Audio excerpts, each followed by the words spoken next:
The stranger at the door. The rain hammered against my windows like angry fists, each drop carrying the weight of the storm that had been brewing all evening. I sat in my small apartment, nursing a cup of coffee that had long gone cold, when the Asbastillon, desperate pounding at my door, shattered the relative peace. 3 sharp knocks, then silence, then 3 more knocks even harder than before. I hesitated, glancing at the clock on my wall. It was nearly midnight, and nobody visited me at this hour. Living alone in the outskirts of town meant that unexpected visitors were usually trouble. The knocking came again, more frantic this time, accompanied by a voice that cut through the storm like a blade. "Please, I know someone's in there. Take me in or let me die." The voice belonged to a woman, and the desperation in it made my chest tighten. I moved toward the door cautiously, my bare feet silent on the cold wooden floor. Through the peephole, I could see a figure hunched against the doorframe, soaked to the bone and shivering violently. Her dark hair clung to her face like seaweed, and her clothes were torn and muddy. "Who are you?" I called through the door, my hand hovering over the deadbolt. "My name is Zara," she replied, her voice cracking with exhaustion. "I've been running for 3 days. They're coming for me, and I have nowhere else to go. Please, I'm not asking for much. Just shelter until morning." Something in her voice, perhaps the raw honesty of her fear, made me turn the lock. The door swung open, and she nearly collapsed into my arms. She was smaller than she had appeared through the peephole, maybe in her late 20s, with striking green eyes that held depths of pain I couldn't begin to understand. "Thank you," she whispered, and I could feel her whole body trembling against me. I helped her inside, closing the door quickly behind us and turning the locks. She stood in my entryway, water pooling at her feet, looking around my modest apartment like she couldn't believe she was finally safe. Her clothes were not just wet, but torn in several places, and I could see scratches on her arms and legs. "You're hurt," I observed, moving toward my bathroom to fetch towels and a first aid kit.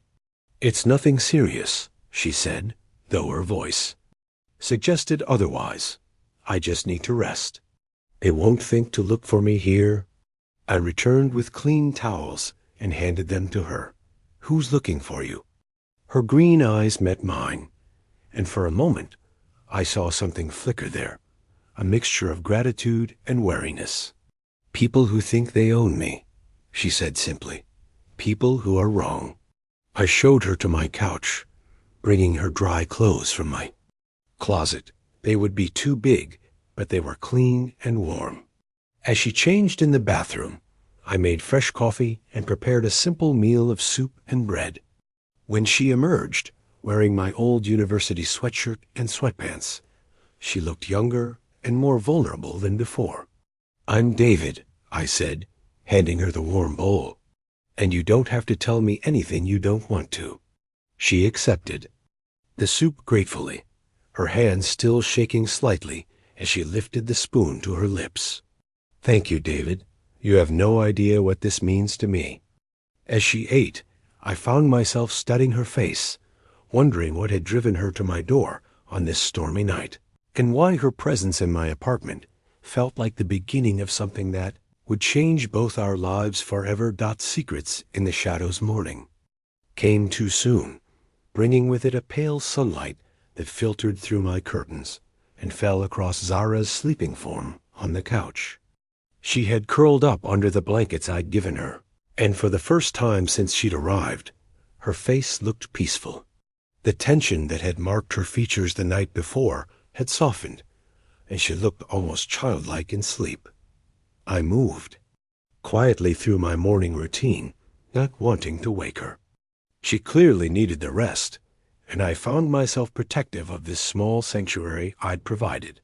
As I prepared breakfast, I couldn't stop thinking about her words from the night before. "People who think they own me." The phrase had haunted my dreams. She stirred as the smell of bacon and eggs filled the apartment. Sitting up slowly and pushing her dark hair away from her face. In the daylight, I could see the full extent of her exhaustion.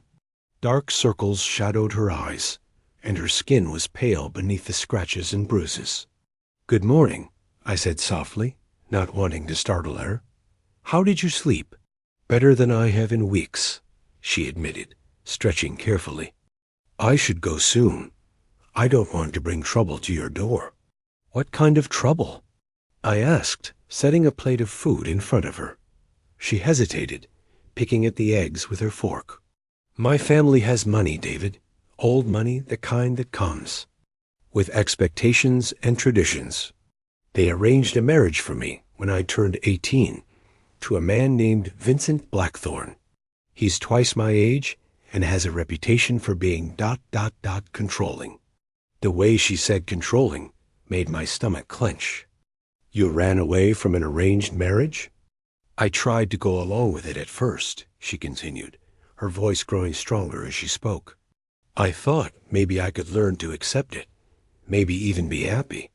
But Vincent made it clear from our first meeting that he saw me as property to be acquired, not a person to be loved. He had plans for me, rules I would follow, a life he had already mapped out where I would have no voice, no choices." I sat down across from her, my own breakfast forgotten. "So you left." "3 days ago, on what was supposed to be our engagement party. I climbed out of my bedroom window like a teenager and started running. I've been moving ever since, staying away from main roads, avoiding anywhere my family might think to look." "And they're searching for you?" Her laugh was bitter. "Vincent has hired private investigators. My father has called in favors with local police. They've frozen my bank accounts, canceled my credit cards. They want me back, not because they love me, but because a broken engagement would be embarrassing for both families." I reached across the table and touched her hand gently. "You're safe here, Zara, for as long as you need." Her eyes filled with tears, and she squeezed my fingers. "You don't understand what you're offering. If they find me here, they'll make your life hell too. Vincent has connections, influence. He could destroy your career, your reputation." "I'm a freelance writer who works from home," I said with a slight smile. "My reputation is already questionable, and my career consists of writing articles about local history for small magazines. I think I can handle whatever Vincent Blackthorne throws at me." For the first time since she'd arrived, Zara smiled. It transformed her entire face, revealing the warmth and spirit that her fear had been hiding. "You're either very brave or very foolish, David." "Probably both," I admitted. "But I know what it's like to feel trapped. I was engaged once too, to someone my parents approved of, but who made me feel like I was suffocating. I broke it off and moved here to start over." "What happened to her?" "She married someone else within 6 months. Someone with better prospects and more conventional ambitions. I think we were both relieved." Zara nodded, understanding passing between us. "So we're both refugees from other people's expectations." "Something like that." I stood up, clearing our plates. "The question is, what do you want to do now? You can't run forever." She was quiet for a long moment, staring out the window at the morning sky. "I want to disappear completely. Start over somewhere they'll never find me. But I don't know how to do that without money or connections." "Maybe you don't have to disappear," I suggested. "Maybe you just need to become someone they wouldn't think to look for." She turned to look at me, curiosity replacing the despair in her green eyes. "What do you mean?" "I mean, maybe it's time to stop running and start living." Building a new life over the next week, Zara and I fell into an unexpected rhythm. She helped me with my writing, proofreading articles, and offering insights that made my work stronger. In return, I helped her create a new identity, not through false documents or illegal means, but through the simple act of becoming someone different. We started with her appearance. She cut her long dark hair short, and dyed it a warm auburn color that brought out the gold flecks in her green eyes. The change was dramatic, transforming her from the elegant society woman she had been into someone earthier and more approachable. "I look like a completely different person," she said, studying herself in my bathroom mirror. "You look like yourself," I corrected, "just without all the expectations weighing you down." We went shopping for new clothes, avoiding the expensive boutiques she was accustomed to, and instead finding unique pieces at thrift stores and local shops. She discovered a love for vintage band t-shirts and comfortable jeans, laughing as she tried on clothes that her old self would never have considered. "Vincent would hate this," she said, holding up a flowing skirt covered in sunflowers. "Then, it's perfect," I replied, and she bought it without hesitation. As the days passed, I watched Zara bloom like a flower finally given enough sunlight. She talked more freely, sharing stories from her childhood that revealed a creative, curious spirit that had been suppressed for years. She painted watercolors at my kitchen table, her brushstrokes bold and expressive. She cooked meals from recipes she found online, experimenting with flavors she'd never been allowed to try. "I was never permitted in the kitchen," she explained. "One evening as she prepared a spicy Thai curry, my mother said it wasn't appropriate for a woman of my station. Cooking was for servants. What else weren't you allowed to do?" I asked, genuinely curious. She paused, considering. "I couldn't choose my own books, my own music, my own friends. I couldn't travel alone or stay out late or wear anything too casual. I couldn't have opinions about politics or business or anything. That might make me seem too independent." "That sounds like prison." "It was," she said simply. "A very elegant, expensive prison, but prison nonetheless." One afternoon, while she was painting and I was writing, my phone rang. The caller ID showed a number I didn't recognize, but something made me answer it anyway. "Is this David Martinez?" The voice was crisp, professional, with an underlying tone of authority. "Yes. Who's this?" "My name is Detective Rodriguez. I'm calling because we have reason to believe you may have information about a missing person case. A young woman named Zara Whitmore disappeared from her family home 8 days ago." I felt Zara's eyes on me, saw the color drain from her face. "I'm sorry, Detective, but I don't know anyone by that name. Mr. Martinez, I should tell you that interfering with a missing person investigation is a serious matter. If you know anything about Ms. Whitmore's whereabouts, it would be in your best interest to cooperate." "I understand, Detective. If I hear anything, I'll certainly call you." After I hung up, Zara was silent for a long moment. "They're closing." "In?" she said quietly. "Not necessarily. They're probably calling everyone who lives alone in the area, anyone who might have seen something." But even as I said it, I knew our peaceful interlude was coming to an end. Zara set down her paintbrush and walked to the window, looking out at the street with new wariness. "I should go," she said, "tonight before they narrow their search further." "No," I said firmly. "We're not running anymore." She turned to look at me, confusion and hope warring in her expression. "What are you saying?" "I'm saying it's time to stop hiding and start fighting back. You're 25 years old, Zara. You have the right to choose your own life, your own future. We just need to make sure everyone else understands that." "How?" I moved to stand beside her at the window, taking her hand in mine. "We're going to tell your story, but on your terms. No more hiding, no more running. We're going to show the world exactly who you are and what you want." For the first time since the detective's call, she smiled. "You make it sound so simple. Maybe it is simple. Maybe we've been making it more complicated than it needs to be." As evening fell, we began planning not an escape, but a revelation. Tomorrow, Zara Whitmore would cease to exist, and the woman she was meant to be would finally step into the light. Standing ground the next morning brought unexpected visitors. I was making coffee when I saw the black sedan pull up outside my apartment building. Two men in expensive suits got out, followed by a woman with silver hair pulled back in a severe bun. Even from my second-floor window, I could see the family resemblance between the woman and Zara. "They're here," I said quietly. Zara appeared beside me, her face pale but determined. She had spent the early morning hours writing, pouring her thoughts and feelings onto paper in preparation for this confrontation.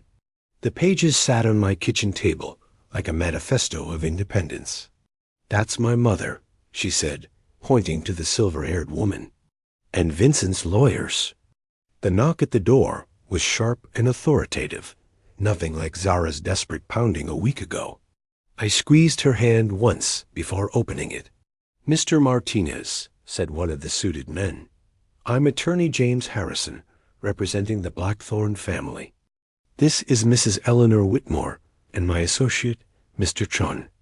We have reason to believe you're harboring a missing person."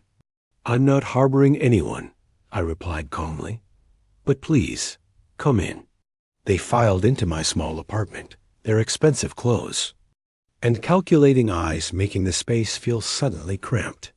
Mrs. Whitmore's gaze immediately found Zara, and her perfectly composed expression cracked slightly. "Zara," she breathed. "My darling, what have you done to yourself?" Zara stood straighter, her hand moving unconsciously to her newly short hair. "Hello, Mother. I've been learning who I really am." "This is nonsense," Mrs. Whitmore said, her voice regaining its steel. "You've worried everyone sick. Vincent has been beside himself. The wedding preparations are already underway, and this little rebellion of yours has caused enough embarrassment." "There won't be a wedding," Zara said clearly. Attorney Harrison stepped forward. "Miss Whitmore, I think you should understand the legal implications of your actions. You've broken a binding engagement contract. The financial penalties alone—" "I was 18 when I signed that contract," Zara interrupted. "I was told it was just a formality, that it could be changed if needed. I was never told about penalties or legal consequences." "That doesn't matter." "Now," Mr. Chun interjected, "you're legally bound to fulfill the agreement." I had been listening quietly, but now I spoke up. "Actually, it does matter. I've done some research into engagement contracts in this state. Any agreement signed by someone under 21 without independent legal counsel can be challenged on grounds of insufficient capacity to consent." The lawyers exchanged glances, and I could see I had hit a nerve. Mrs. Whitmore turned her attention to me, her voice dripping with disdain. "And who are you, exactly?" "Some nobody who's filled my daughter's head with foolish ideas." "I'm someone who believes your daughter has the right to choose her own life," I replied evenly. "She's chosen," Zara said, moving to stand beside me. "I choose to break the engagement. I choose to refuse the trust fund that comes with conditions. I choose to make my own way in the world." "With him?" Mrs. Whitmore's gesture toward me was dismissive. "What can he possibly offer you? He lives in this tiny apartment, writes articles for magazines no one reads." "You could have everything, Zara. Wealth, status, security." "I could have a cage," Zara corrected. "A beautiful, expensive cage, but still a cage." She moved to the kitchen table and picked up the pages she had written. "I've prepared a statement. I want you to read it, all of you, so you understand exactly why I'm making this choice." She began to read, her voice growing stronger with each word. She described years of being told she wasn't smart enough to have opinions, wasn't strong enough to make decisions, wasn't valuable beyond her ability to produce heirs and look beautiful at social events. She talked about Vincent's plans to monitor her activities, choose her friends, control her finances even after marriage. "I was taught that love was about sacrifice," she read, "but I learned that real love is about choice. It's about being chosen for who you are, not what you represent. It's about building something together, not fitting into someone else's design. When she finished, the room was silent. Mrs. Whitmore's face had gone very pale, and even the lawyers looked uncomfortable. If you try to force me back, Zara continued, I'll fight you in court. I'll tell everyone exactly what kind of marriage you tried to arrange for me. I'll make sure the whole world knows that the prestigious Whitmore family tried to sell their daughter to preserve their social standing. Attorney Harrison cleared his throat. Miss Whitmore, perhaps we could discuss a compromise. A modified agreement that gives you more freedom while still honoring the family commitments. No, Zara said simply. I want my freedom, complete and unconditional. And I want Vincent to publicly release me from our engagement without penalties. The negotiations continued for another hour, with the lawyers trying various tactics to pressure Zara into compliance. But she held firm, and gradually I watched them realize they were dealing with a different person than the sheltered young woman they had expected to intimidate. Finally, Mrs. Whitmore stood. Very well, Zara. If this is what you truly want, we won't force you. But don't expect us to welcome you back when this phase passes. It's not a phase, Mother, Zara said quietly. It's my life. After they left, Zara collapsed onto the couch. Emotionally drained but victorious. Is it really over? She asked. The hard part is, I said, sitting beside her. Now comes the good part. What's that? Now you get to discover what happiness looks like when you choose it for yourself. New beginnings 3 months later, I woke to the sound of Zara humming in the kitchen. It had become my favorite way to start the day, this gentle melody that seemed to capture all the joy she had discovered in her newfound freedom. She stood at the stove making pancakes, wearing one of my t-shirts and paint-stained jeans, her auburn hair catching the morning sunlight. Good morning, beautiful, I said, wrapping my arms around her waist from behind. Good morning yourself, she replied, leaning back against me. I have news. Good news or bad news? Wonderful news. The gallery downtown wants to display my paintings. They're offering me a show next month. I spun her around, lifting her off her feet as she laughed. Zara, that's incredible. I'm so proud of you. It had been amazing to watch her discover her artistic talents. Without the constraints of her old life, she had thrown herself into painting with a passion that surprised us both. Her work was bold and emotional, full of colors and movement that seemed to capture the spirit she had kept hidden for so many years. There's more, she said, her eyes sparkling with excitement. I got a call from a women's shelter downtown. They want me to speak to women who are trying to leave controlling relationships. Apparently, word has gotten around about how I stood up to my family. I kissed her forehead. You're becoming quite the inspiration. I never thought of myself that way. I just did what I had to do to survive. That's exactly what makes you inspiring.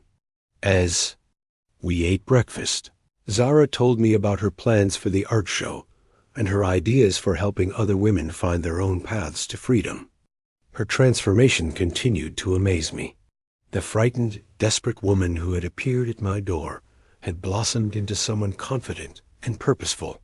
I have something to tell you too, I said, setting down my coffee cup. What is it? I've been offered a job. A publishing house in the city wants me to write a book about small-town stories and local history. It would mean travel, research, real recognition for my work. Her face lit up. David, that's wonderful. You have to take it. I wanted to talk to you first. It would mean changes, maybe moving to the city eventually. She reached across the table and took my hands. Do you remember what you told me about choosing happiness for yourself? Yes. Well, why choose you? I choose this life we're building. Together. I choose supporting your dreams the way you supported mine. Later that afternoon, we walked through the downtown area where Zara would soon have her art show. She stopped at the window of the gallery, pressing her palm against the glass as she looked at the space where her paintings would hang. "Sometimes I can't believe this is real," she said softly. "What part?" "All of it. The freedom to make choices. The chance to pursue something I love. You." I moved to stand behind her, both of us looking through the window at the bright, empty space that would soon showcase her work. "What do you see when you look in there?" "I see possibility," she said. "I see a future I never could have imagined when I was living my old life." "And when you look back at that night you showed up at my door?" She turned in my arms, her green eyes serious. "I see the moment my real life began. I was so scared, so desperate, but somehow I knew that if I could just find one person who would listen, who would see me as more than what other people expected me to be, I might have a chance. I'm glad you chose my door. I'm glad you chose to open it." As evening approached, we made our way back to our apartment. It wasn't much to look at from the outside, this small space where our lives had intertwined, but it had become something precious to both of us. It was the place where Zara had learned to be herself, where I had learned what it meant to truly love someone. We spent the evening planning our future. Zara would have her art show, then join me on research trips for the book. We would travel. Together, she would paint the places we visited, and I would write their stories. We would build a life based on partnership and mutual support, everything that had been missing from the relationships we had fled. "Do you ever regret it?" I asked, as we lay in bed that night. "Giving up all that wealth and status?"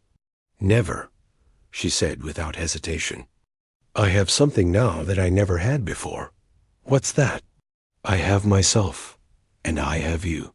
And I have the knowledge that every day I'm living a life I chose, not one that was chosen for me." I pulled her closer, marveling at how perfectly she fit in my arms, how natural it felt to have her there. "I love you, Zara. I love you too, David. Thank you for saving me." "You saved yourself," I corrected. "I just opened the door." "Sometimes," she said sleepily, "that's all someone needs. Just one person willing to open the door and let them in." Outside, the wind picked up, reminding us of that stormy night when everything had changed. But inside our small apartment, we were warm and safe and free, two people who had found in each other the courage to choose love over fear, authenticity over expectation, and hope over despair. The woman who had pleaded at my door with fire and tears in her voice had become the woman who now filled my life with laughter and light. And in saving her, she had somehow saved me too, showing me what it meant to fight for someone you love, and to build a life worth living together. Our story was just beginning.